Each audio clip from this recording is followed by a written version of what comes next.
Researchers from Washington State University, WSU, working in collaboration with colleagues at the Carnegie Museum of Natural History and the Smithsonian's Museum Conservation Institute, have successfully recreated Egyptian blue, the oldest known synthetic pigment in the world, which has unlocked centuries-old secrets behind ancient craftsmanship.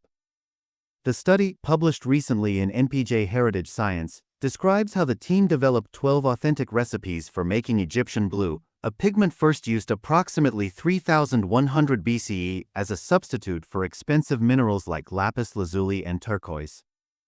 The synthetic pigment adorned everything from statues and coffins to murals and cartonnage in ancient Egypt before its usage declined in Roman times and then eventually was forgotten during the Renaissance.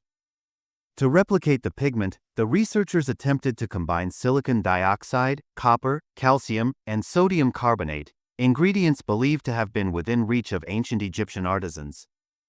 These mixtures were then heated at 1000 degrees Celsius, in accordance with ancient kiln capabilities, for varying periods of time from 1 to 11 hours.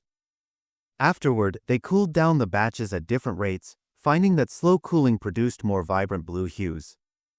The study's most surprising discovery was that the desired rich blue did not necessarily have to be obtained by employing only a pigment consisting of cuprorovate, the blue crystal pigment that produces Egyptian blue's signature color. The researchers noted that to get the bluest color requires only about 50% of the blue-colored components.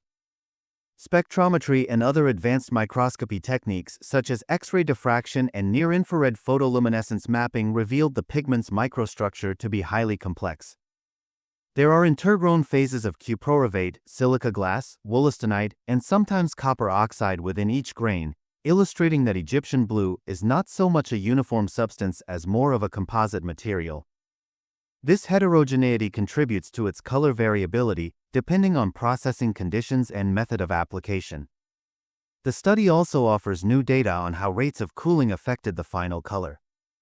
Slow-cooled samples, which might have been buried in sand or ash to stay warm, contained up to 70% more cuprorovate than the rapidly cooled samples in air, which resulted in deeper, more vibrant colors.